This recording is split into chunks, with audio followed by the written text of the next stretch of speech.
A mensagem dessa noite é vivendo cada dia em alegria e gratidão ao Senhor. E tem como tema um trecho que nós já lemos no início deste culto, em Filipenses, capítulo 4, e nós vamos ler dos versículos 11 ao versículo 13. Digo isso não por causa da pobreza, porque aprendi a viver contente em toda e qualquer situação. Tanto sei estar humilhado, como também ser honrado, de tudo e em todas as circunstâncias. Já tenho experiência, tanto de fartura como de fome, assim de abundância como de escassez. Tudo posso naquele que me fortalece. Amém. Que o Senhor aplique no nosso coração a sua palavra bendita, sua palavra abençoada, que vai encher a nossa vida de paz. Eu acredito que todo mundo aqui, em algum momento da sua caminhada sobre a terra, já viveu um momento de dificuldade. É difícil, a não ser aqueles que nasceram em berço de ouro, e eu quero crer que a maioria dos irmãos que fazem parte dessa igreja não tiveram esse privilégio. Então, provavelmente, em algum momento, viveu uma situação de escassez, ou o contrário também, uma situação de abundância sobremaneira. No caso da escassez, existem algumas situações que elas ficam tão difíceis na vida da pessoa, a ponto de pessoas desejarem desistir da própria vida. Eu já vi isso. Eu vivo e lido com essa situação, pode ter certeza, quase todos os dias. Hoje mesmo eu lidei com uma situação dessa. Quase todos os dias. Eu não sei se você já viveu isso. Eu, particularmente, já vivi uma situação de tremenda miséria, só que a minha miséria era uma miséria espiritual, ao ponto de eu não desejar mais viver. Pode ser até que outros tenham vivido um momento de muita abastança, de muita abundância na vida financeira, e por causa disso tenha sido tentado a se afastar da igreja e quem sabe até de Deus. E isso também é algo que acontece com muita frequência. E às vezes nem por causa da riqueza, por causa de uma melhoradinha que se dá na vida. Eu já disse aqui nessa igreja que eu fui pastor numa comunidade de risco, numa favela, e ali era comum as pessoas chegarem e pedirem oração para que pudessem conseguir um emprego. E elas eram frequentadoras assíduas da igreja, e a gente orava, e ela conseguia a oração, porque Deus abençoava, e porque ela ia procurar também, conseguia um emprego. E tem gente que acha que é só pedir e ficar sentado esperando que vai cair do céu. Uma má notícia para você, isso não vai acontecer. E a boa notícia, se você se empenhar, provavelmente você vai ter a bênção de Deus. E nessa igreja acontecia isso. As pessoas conseguiam um emprego, só que quase sempre o que acontecia era a mesma coisa. A pessoa conseguia um emprego, depois de algum tempo começava a ganhar dinheiro, sumia da igreja. Desaparecia. Ao ponto que um dia eu disse na igreja que eu não ia mais orar para ninguém ganhar um emprego. Que eu preferia os irmãos desempregados na igreja do que empregados fora da igreja e da comunhão com Cristo. E aí eu estou falando fora da comunhão, porque numa comunidade pequena a gente sabe dos acontecimentos, a gente vê, a gente vive, Quando eu fui pastor nessa igreja, eu me mudei para dentro da favela. Eu fiquei 5 anos morando dentro da favela, vivendo com essas pessoas no dia a dia. Então a gente sabia. Esse texto de Paulo aqui, ele é a continuação está dentro de um contexto que foi iniciado aqui no versículo 10 e que se estende até o versículo 19, que é justamente o texto que nós lemos no início dessa nossa reflexão. E essa passagem diz respeito à oferta que os filipenses fizeram para Paulo. Então os filipenses fizeram uma oferta para Paulo, e o apóstolo então ele está agradecendo aos filipenses pela ajuda que eles haviam dado para continuar exercendo o seu ministério. E no versículo 10 ele diz que sempre quiseram ajudar, mas que eles não tinham tido a oportunidade. Talvez a igreja fosse uma igreja muito simples, muito pequena à época, e por conta disso eles não conseguiram. A partir do versículo 11, aí Paulo começa a esclarecer o que ele estava dizendo ali. Ele diz que não estava se lastimando por causa dessa situação, ou pedindo dinheiro para aqueles irmãos da igreja de Filipe. Mas, de qualquer maneira, ele estava agradecendo pelo que fizeram por ele. E ele esclarece, ele deixa claro em todo o contexto, que ele tem consciência que Deus é o seu principal sustentador. Olha aqui para mim, irmão, presta atenção no que eu vou te dizer. É Deus quem sustenta a sua vida. É Deus quem sustenta a sua vida. E Ele vai usar várias situações para poder te sustentar.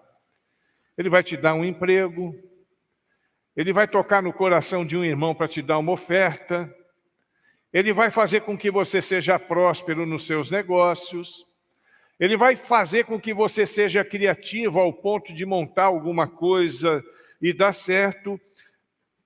E é Ele quem sempre nos sustenta. Nós precisamos ter essa convicção. É a convicção que Paulo tinha.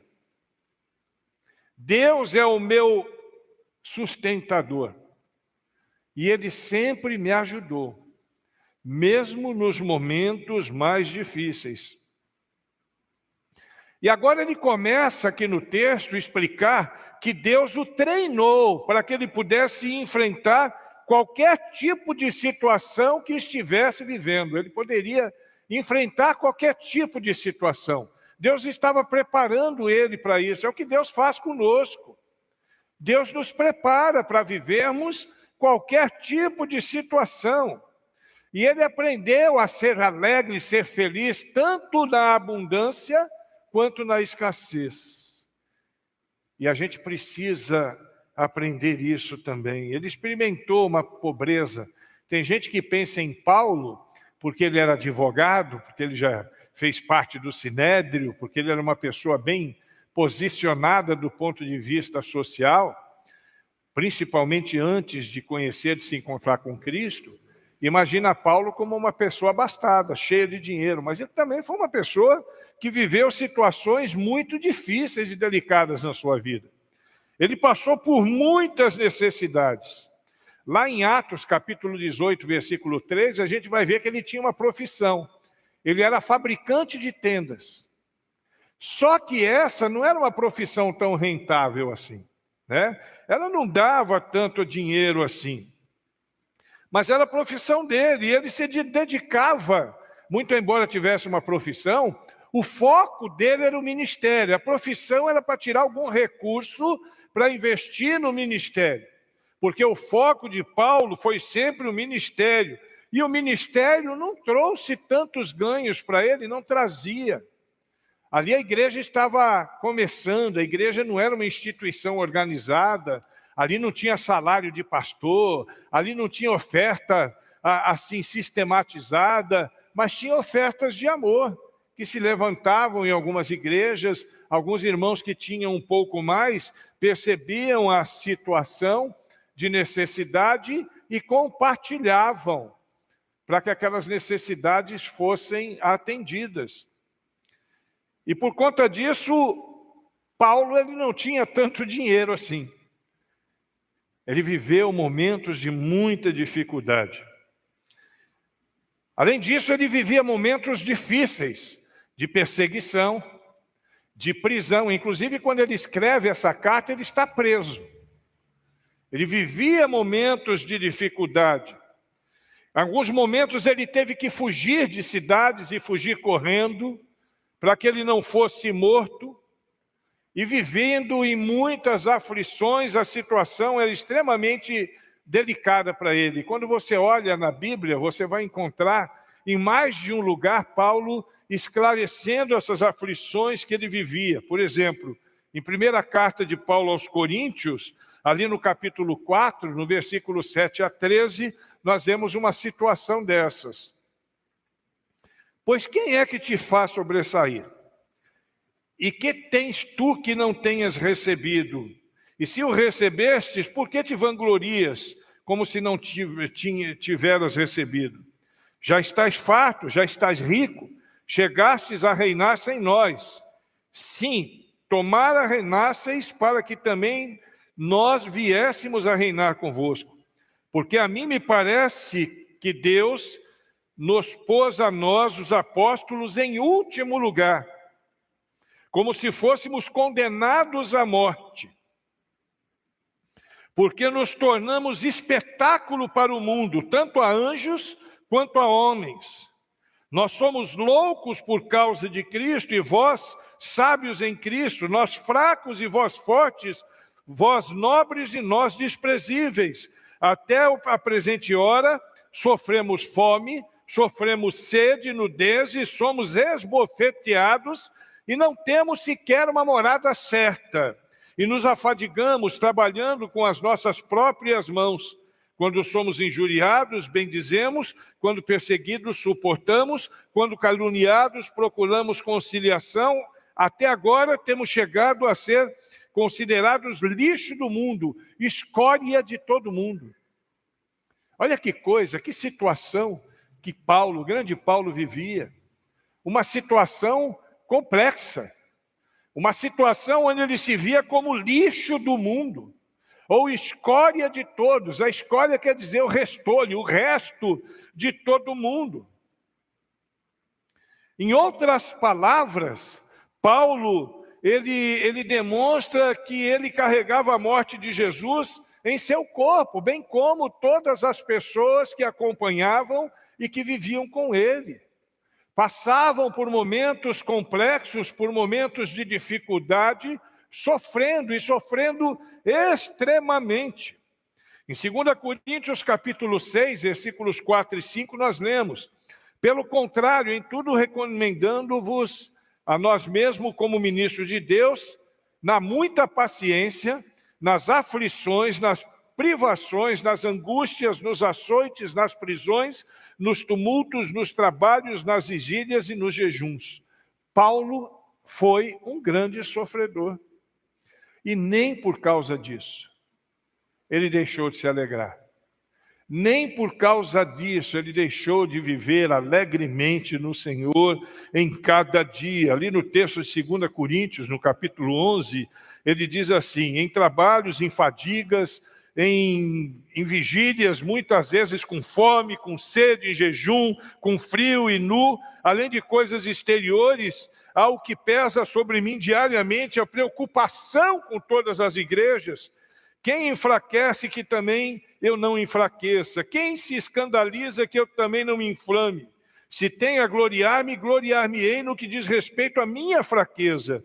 O Deus e Pai do Senhor Jesus, que é eternamente bendito, sabe que eu não minto. Em Damasco, o governador preposto do rei Aretas montou guarda na cidade dos Damascenos para me prender. Mas num grande cesto me desceram por uma janela na muralha abaixo, e assim me livrei das suas mãos. Paulo sofrendo, mas sem perder o foco na igreja, que era o seu objetivo maior. Ele entendia o seu ministério, é por isso que lá em Atos capítulo 20 ele vai dizer: em nada tenho a vida mais preciosa para mim mesmo, contanto que eu siga no ministério que eu recebi do Senhor. Ele tinha essa convicção e nós precisamos disso, nós precisamos viver isso. Paulo escreve essas coisas que ele escreveu à igreja de Filipe preso.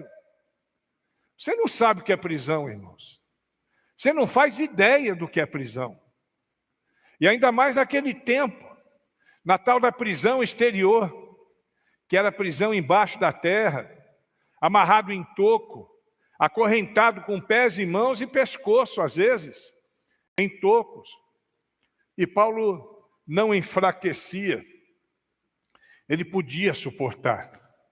ele suportava, porque ele vivia para a glória de Deus, ele vivia todo o tempo e aprendeu a viver nessa situação. Nós precisamos aprender a viver em situações de dificuldade também. Tem muito crente que é muito difícil lidar com ele, porque quando ele começa a viver uma lutazinha na sua vida, ele já quer logo se afastar. Porque tem aquele que ganha dinheiro e se afasta, e tem aquele que não tem nada que se afastar também. Tudo é motivo para se afastar de Deus. E aquele crente que qualquer dificuldade, ele não se lembra que o Senhor é conosco em todos os momentos, em todos os dias, durante toda a nossa vida. Paulo sabia ser feliz quando havia necessidade física, quando ele tinha fome, quando ele tinha sede, quando ele estava com frio, quando ele estava sendo perseguido, quando ele estava sendo açoitado, dentro da prisão. Isso parece paradoxal. Como é que uma pessoa pode viver uma situação de alegria? Como é que a pessoa pode ter um sentimento de alegria vivendo uma situação complexa como a situação de dor e de dificuldade? Nós vimos muito isso aqui agora. Essas enchentes, nós vimos muitas pessoas que perderam tudo, perderam muita coisa que tinham, mas não entristeceram. Por outro lado, eu vi pessoas chegarem aqui chorando, desesperadas, porque perderam o pouco que tinham. E às vezes a gente pensa nisso, e eu estava pensando nisso nos meus momentos de gratidão a Deus pelo que eu vivi, porque eu vivi uma situação difícil. Os meus amigos, meus irmãos da igreja foram lá para casa, até tênis meu lavaram, para que eu pudesse ter um pouco da minha, daquilo que eu perdi, restaurado. Os amigos meus, pastores pelo Brasil afora, me deram os móveis que eu perdi todos, novos, tudo que eu perdi. E aí, olhando para as pessoas aqui, principalmente aqui nesse meio aqui, pessoas que às vezes não têm alguém para quem possa pedir R$10 emprestado. Não tem. Pessoas que se perderam o colchão, estavam dormindo no chão. Nós vimos um monte, não foi, Samara? Dormindo no chão. Aí, até hoje ainda tem alguns. É que, infelizmente, no meio dos carentes, tem aqueles que são os abusados também, né? Tem os que são abusados. Hoje mesmo, um cidadão me pediu um colchão, e ele me disse que estava vivendo uma situação difícil. Eu falei, não, tá bom, vou te dar um colchão. Você vem aqui depois e procura a Juliana, que ela vai te dar um colchão. E ele veio, e chegou para a Juliana e falou, o pastor falou para você me dar 2 colchões. Isso é muito comum, mas a Juliana é esperta. Então espera um pouquinho que eu vou falar com o pastor. Pastor, se eu falar para dar 2 colchões, ele falou, não, mas não é para mim não, pastor, é um para mim e outro para o colega. Eu falei, não, você não me pediu 2 colchões. Você me pediu um colchão. Então tem os abusadores, né? Tem uma outra senhora que havia pedido uma doação, e nós demos, ela fez a mesma coisa. Era para dar uma cesta básica para ela e um colchão. Ela veio aqui pedir 3 colchões e 2 cestas básicas para a Juliana. A gente reconhece que tem necessidade? Sim. Mas a gente tem que tomar cuidado para não criar uma situação complexa para a própria pessoa. Hoje eu estava conversando com o Ítalo. Passamos parte da manhã conversando e eu estava falando com ele. Olha, Ítalo, a gente precisa ter cuidado para não criar dependência nas pessoas. Em vários aspectos. Por exemplo, tem gente que tem fome e precisa de cesta básica? Tem. Independente da enchente, já tinha. Já tinha. Essa igreja sempre fez cesta básica e distribuiu, mas a gente não pode ficar criando uma dependência com pessoas para dar cesta básica para ela toda semana, ou de 15 em 15 dias. Ela precisa desenvolver a capacidade de correr atrás do seu próprio sustento. A mesma coisa eu falei a respeito do carro, né? De buscar as pessoas. Eu falei, é legal buscar as pessoas de vez em quando. Porque se você cria uma rotina de buscar as pessoas, o dia que não tiver quem busque, ele não vem. E outra, 7 de setembro é ali, do outro lado, depois da feira um pouquinho, né? Nós temos irmãos aqui da igreja que moram lá no Alto do Durico e vêm. Então, nós precisamos tomar cuidado com isso. Às vezes não é nem que a pessoa seja abusadora ou aproveitadora, mas ela cria uma rotina de dependência que para quebrar depois é difícil, é complexo. As pessoas precisam aprender a lidar com suas dificuldades também, irmãos. Isso é difícil de entender, pastor. Você está falando isso porque você está de boa, igual sapo na lagoa, então dá para falar isso. Não, irmãos. Eu posso estar de boa, igual sapo na lagoa, mas eu tenho 63 anos. Alguém me questionou outro dia, eu falei, pastor, carro zero, né? Eu falei, graças a Deus, depois de 60 anos de vida. Espera chegar nos 60, quem sabe Papai do Céu te dá um também, né? Então a gente tem que entender que as lutas, as tribulações, elas trazem um resultado muito positivo para a nossa vida. Porque na luta que eu me torno mais dependente de Deus. Você acha que Paulo se sentia mais dependente de Deus quando ele estava de boa ou quando ele estava numa situação complexa? Quando é que nós nos sentimos mais dependentes de Deus? Eu trabalho com dependentes químicos. Eu precisava que alguém me arrumasse água. Eu não consigo falar muito tempo sem água.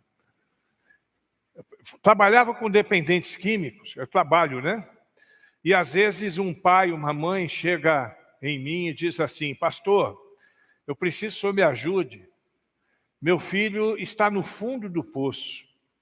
E aí quando a gente escuta a história do menino, da menina, ou do senhor ou da senhora, que não é só jovem, né? A gente descobre que é uma pessoa obstinada, que é uma pessoa que já teve várias chances, várias oportunidades, uma pessoa que não conseguiu lidar com a vida, não é porque não pôde, é porque não se envolveu com isso, né? Aqui a chave, ó. Pega lá na geladeira para mim, que eu gosto de água gelada. Eu sou pastor Nutella.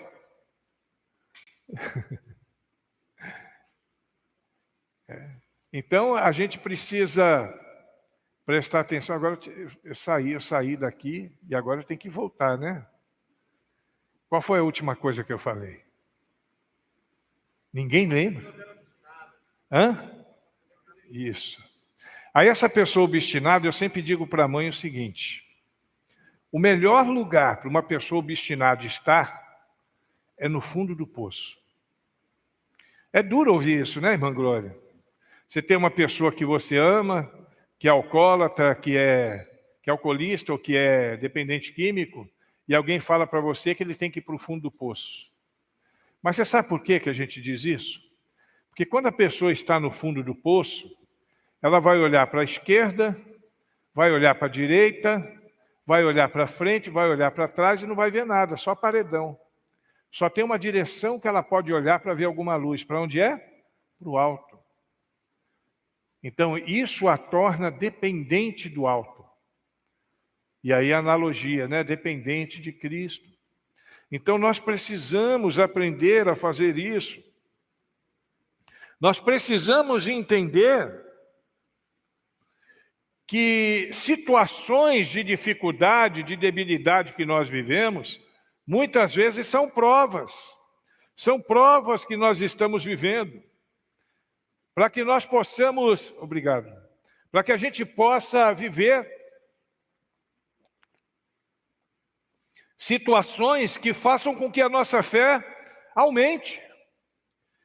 Romanos capítulo 5, dos versículos 1 a 5, nós lemos assim, tendo sido, pois, justificados pela fé, temos paz com Deus, por nosso Senhor Jesus Cristo, pelo qual também temos entrado pela fé a essa graça, na qual estamos firmes e nos gloriamos na esperança da glória de Deus. E não somente isso, mas também nos gloriamos nas tribulações, sabendo que a tribulação produz a paciência. Tribulação produz a paciência. E a paciência, a experiência, e a experiência a esperança. E aí ele fecha dizendo: e a esperança não traz confusão, porquanto o amor de Deus está derramado em nossos corações pelo Espírito Santo que nos foi dado. A tribulação, ela tem um resultado positivo na nossa vida. É por isso que eu falei há pouco de algumas pessoas precisam aprender a viver em lutas, até para que elas possam estar preparadas até para outras lutas maiores que possam surgir. E para que a sua paciência seja exercitada e que a sua esperança seja exercitada. Nós devemos mudar todos os nossos maus pensamentos, transformando-os em pensamentos bons, humildes e cheios de confiança no Senhor. Os versículos 7 e 8 do texto de Filipenses diz assim: e a paz de Deus, olha que não é uma paz qualquer, é a paz de Deus, que excede todo o entendimento, guardará o vosso coração e a vossa mente em Jesus Cristo. Glória a Deus. Finalmente, irmãos, ele conclui: tudo que é verdadeiro, tudo que é respeitável, tudo que é justo, tudo que é puro, tudo que é amável, tudo que é de boa fama, se há alguma virtude e se há algum louvor, seja isso que ocupe o vosso pensamento. Eu não vou ficar perdendo meu tempo com lamúrias. Eu não vou ficar perdendo meu tempo chorando, reclamando. Eu não sei, os mais antigos aqui acho que vão lembrar de um desenho animado, Hip Hari. Alguém lembra? Era um leão da montanha e uma hiena que andava lado a lado. E só os antigos é que vão lembrar. Aí o leão era todo imponente. Você lembra disso, Renato? Aí o leão ia na frente, né, todo imponente, e a hiena vinha atrás. Ó vida, ó azar, isso não vai dar certo. Tem gente que é assim. Tem gente que é desse jeito. Os mais novos nunca viram, né? Não? Depois você procura no Google, Hip e Hari. É muito interessante, é muito engraçado esse desenho. Tem gente que é assim. Em vez de entender que Deus é por nós, e se Deus é por nós, quem será contra nós? Fica chorando, fica reclamando, fica murmurando. E alguns até tentando se matar, como se a morte fosse resolver algum dos problemas que nós temos. Paulo, ele se alegrava na escassez. E o segredo de Paulo, nós vemos ali, Romanos 8, 35 e 37. Quem nos separará do amor de Cristo? Será tribulação? Será angústia? Perseguição? Ou fome? Ou nudez? Ou perigo? Ou espada? Como está escrito, por ti enfrentamos a morte todos os dias. Somos considerados como ovelhas, destinados ao matadouro. Mas em todas essas coisas, tanto na tribulação, quanto na angústia, na perseguição, na fome, na nudez, no perigo, na espada, sendo considerado morto, em todas essas coisas, somos mais que vencedores por meio daquele que nos amou. Olha aqui para mim, irmão, você também. Deus nos amou primeiro. Ele nos amou enquanto nós éramos inimigos dele. E eu posso passar qualquer perrengue na minha vida, que Deus está comigo. 2 Coríntios 1, versículos 3 e 4. Bendito seja o Deus e Pai do nosso Senhor Jesus Cristo, Pai de misericórdias e Deus de toda consolação, que nos consola em todas as nossas tribulações, para que com a consolação que recebemos de Deus, possamos consolar os que estão passando por tribulação. É isso que Paulo fazia. É isso que nós precisamos fazer. Não é se entregar à lamúria. Não é lamentar. É se oferecer para poder consolar outras pessoas, abraçar outras pessoas, ajudar outras pessoas. Momentos de dificuldade todos nós temos, mas nós venceremos cada uma delas em nome do Senhor Jesus. Conta a história que um jovem, na época da perseguição de Antíoco Epifanes, que é o período do silêncio da Bíblia, né, entre Malaquias e Mateus, ele foi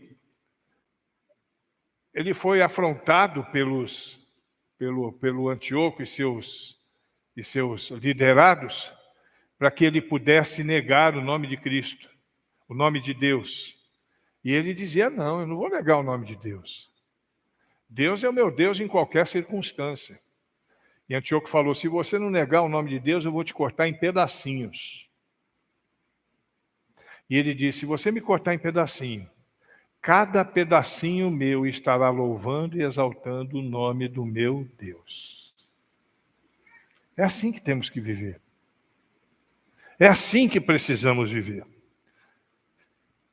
Mas Paulo, ele também teve um tempo muito bom na vida dele, né? Não foi só tristeza, não foi só luta. Ele veio de pais ricos. Paulo, ele veio de uma família abastada, tinha uma boa reputação econômica, uma boa reputação política, por isso que ele tinha cidadania romana. Ele estudou na melhor faculdade que tinha na época, ele foi aluno de Gamaliel, era tipo o top dos tops dos nossos dias, era o Gamaliel naquela época, ele estudou direito, né? E ele cresceu nessa situação.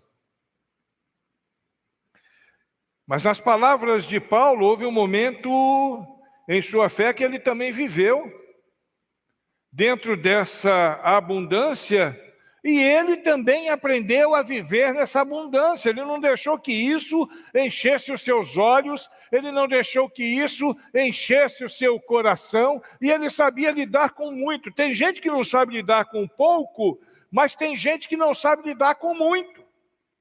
É como os irmãozinhos lá da favela que eu disse. Ganhava um dinheirinho, não ia mais para a igreja. Não, vou fazer o quê? Vou para o rock. Vou tomar uma gelada ali quebrada, vou tomar uma caipora, né? Vou fumar um baseado, vou cheirar uma carreira. Desse jeito você vai falar, que é isso, pastor? Dentro da igreja? Tem. Você não sabia que tem, irmãos? Você não sabia que isso tem? Infelizmente tem. Graças a Deus pela igreja que nós vivemos aqui. Graças a Deus. Porque nós já vivemos em situações extremamente dramáticas. Extremamente dramáticas. Eu atendi um menino, ele nasceu no Evangelho, cresceu no Evangelho, foi membro de igreja, era membro de igreja. Com 17 anos eu atendi ele, dependente químico, usuário de cocaína. E conhecendo ele e a família, eu fiquei, assim, meio que, no começo, lá na minha caminhada, né, com a questão da dependência química, eu fiquei meio que sem entender. Aí, conversando com ele, eu falei, mas meu filho, vem cá, eu te conheço há tanto tempo, praticamente te vi nascer. Vi a sua caminhada toda na igreja, você era envolvido na igreja. Quando foi esse momento de transição em que você deixou as coisas da igreja e se tornou um dependente químico de cocaína? Sabe o que ele falou para mim? Ele falou, a primeira carreira de cocaína que eu cheirei, eu tinha 12 anos e foi no banheiro da igreja. Infelizmente, irmãos, é verdade. Tem gente que quando tem um dinheirinho a mais, esquece tudo. O dinheiro, muitas vezes, ele afasta a humanidade de Deus. É por isso que o próprio Paulo, ensinando ao jovem pastor Tiago, ele vai dizer que o amor ao dinheiro é a raiz de todos os males. O amor ao dinheiro é a raiz de todos os males. O próprio Paulo vai falar isso, porque de fato, muitas vezes, o dinheiro ele ilumina a devassidão de desejos, de sentimentos, ele faz com que as pessoas se tornem mesquinhas, que as pessoas se tornem egoístas, que as pessoas se tornem autossuficientes. Muitas vezes uma pessoa que tem dinheiro demais, ela não se preocupa com Deus. Aliás, ela acha que não precisa de Deus. Não precisa de Deus, não. Se eu precisar de alguma coisa, eu mando comprar. Não precisa de Deus, não. Deixa Deus cuidar dos pobres lá, que eu me viro aqui. Eu já tenho o suficiente. Tem gente que não sabe lidar com isso. Mas Paulo, mesmo vivendo em situações complexas na sua vida financeira e situações boas, ele sempre foi uma pessoa dependente de Deus, mesmo antes de se encontrar com Cristo. Olha que coisa interessante. Que Paulo viveu a sua abundância financeira antes do encontro com Cristo. Né? Porque a partir dali ele perdeu todo o prestígio que ele tinha. Ele abriu mão do prestígio por amor a Cristo. Mas mesmo ali ele não deixava de temer e de viver para Deus. Nós também temos que aprender a viver, não só em situações de dificuldade, mas em situações de bonança também. Quando nós estivermos por cima da carne seca, por cima do jabá, né? Quando nós estivermos com um dinheirinho sobrando, nós não podemos deixar de agradecer. Agradecer a Deus por aquilo que Ele nos dá. Agradecer a Deus por entender que todas as coisas que nós temos procedem de Deus. E aí, agora eu quero entrar num outro senão aí, que é uma coisa interessante. Às vezes Deus permite que nós tenhamos abundância para que nós possamos ser bênção na vida de outras pessoas também. Paulo, ele fala isso. Nós lemos ali atrás um texto que ele fala não só por mim, mas pelas igrejas também. Elas também precisam de bênção, também precisam ser abençoadas. E Paulo, ele descobre um segredo, né? Ele diz que aprendeu a viver em qualquer situação, e ele descobriu um segredinho para que ele pudesse lidar com toda e qualquer situação. E o segredinho que ele aprendeu está lá no versículo 13. Posso todas as coisas naquele que me fortalece. Tem gente que entende esse versículo errado. Tem gente que acha que esse versículo quer dizer assim: eu posso fazer qualquer coisa que Deus está comigo. Não, esse texto, ele está dentro do contexto da necessidade e da abundância. Ele pode viver com necessidade ou com abundância. Ele pode todas as coisas. Independente dele ter ou não ter. Ele pode todas as coisas, porque quem fortalece ele é Cristo. E esse é o segredo para a nossa vida. Se nós entendermos que quem nos fortalece é Cristo, nós também vamos poder viver qualquer situação. É Cristo quem nos ajuda a viver qualquer circunstância. É Ele. Se não for Ele na nossa vida, nós não somos nada. Vamos continuar a viver como o mundo vive. Viver como homem natural. Viver naturalmente dia após dia. Sem sentido, sem direção. Mas em Cristo Jesus nós temos um sentido de vida. Às vezes eu me vejo triste. Eu já falei isso sempre aqui e não deixo de falar. Eu sou um homem como qualquer outro. Eu tenho também meus limites, tenho minhas dificuldades. E às vezes eu fico triste com alguma situação. Mas aí eu não deixo a tristeza ficar muito tempo rondando na minha cabeça nem no meu coração. Porque eu me lembro do segredinho de Paulo. Eu posso todas as coisas naquele que me fortalece. Mesmo vivendo situações difíceis ou vivendo situações boas. Eu posso todas as coisas naquele que me fortalece. Que Cristo possa nos ajudar, irmãos, a entender essas questões. E que possamos viver em qualquer situação, seja ela de dificuldade, seja ela de abundância, sempre lembrando que é Cristo quem vai fazer o melhor por cada um de nós. Alegria e gratidão. Se eu pudesse simplificar todo o texto que nós lemos em 2 palavras, seria alegria e gratidão. Alegria por ter a convicção que Cristo está com ele nos momentos de dificuldade, e gratidão por saber que tudo aquilo que ele tem procede do Senhor. Tudo que você tem, irmãos, procede de Deus. A vida que você tem procede de Deus. O ar que você respira procede de Deus. A inteligência que você tem procede de Deus. Tudo procede de Deus. O trabalho que você tem procede do Senhor. Claro, você que teve que procurar, né? Se você mandar currículo para o céu, você vai ficar desempregado o resto da vida. Porque no céu não tem RH. Você tem que procurar uma empresa. E aí ora. É como faculdade, eu já falei, né? Tem gente que chega, pastor, ore por mim, pastor, porque essa semana vai ter o Enem, antigamente era era o vestibular, né? Vai ter o vestibular, eu não estudei, eu tenho que entrar na faculdade. E aí eu já disse uma vez e digo de novo, se vier me pedir essa oração, eu vou dizer, eu vou orar sim, mas para você tomar bomba e tomar vergonha na cara e orar e estudar para a próxima prova. Não adianta. Eu posso todas as coisas naquele que me fortalece, mas eu tenho que fazer. Eu tenho que ter essa convicção no coração. Que Deus encha o nosso coração de paz, que Deus enche o nosso coração de alegria, que Deus nos cubra de bênção todos os dias. E que quando você estiver vivendo um momento difícil na sua vida, lembre-se do segredinho de Paulo. Dá para viver porque é Cristo quem me fortalece. Eu aguento.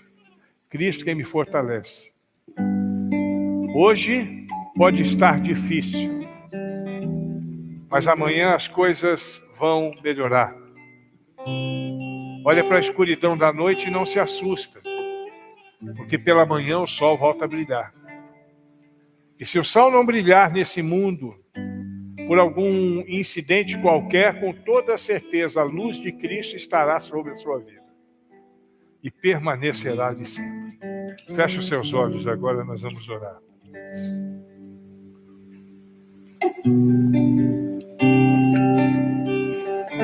Ó Deus, é bom ouvir Paulo falando da tua palavra, daquilo que o Senhor colocou no coração dele, dentro daquela prisão úmida, nojenta, e que trouxe e que fez tanto bem para os irmãos de Filipe, e durante os séculos tem feito tanto bem à tua igreja aqui na terra. Uma palavra como essa, 4:13, que marca a nossa vida, que muitos conhecem de cor, e que procedeu do trono dos céus, e que foi ministrada por alguém que conheceu a dificuldade, por isso tinha autoridade para falar. Abençoa-nos, ó Deus, dá-nos paz, graça, misericórdia. Cuida de nós, nos orienta, dá-nos força, dá-nos disposição para encararmos qualquer situação. E usa a nossa vida para abençoar outras vidas também. Que possamos compartilhar o muito e que possamos nos alegrar no pouco. Porque tanto no pouco quanto no muito, o Senhor é conosco. E se o Senhor é conosco, ninguém pode ser contra nós. Abençoa-nos, Senhor, no nome de Jesus Cristo.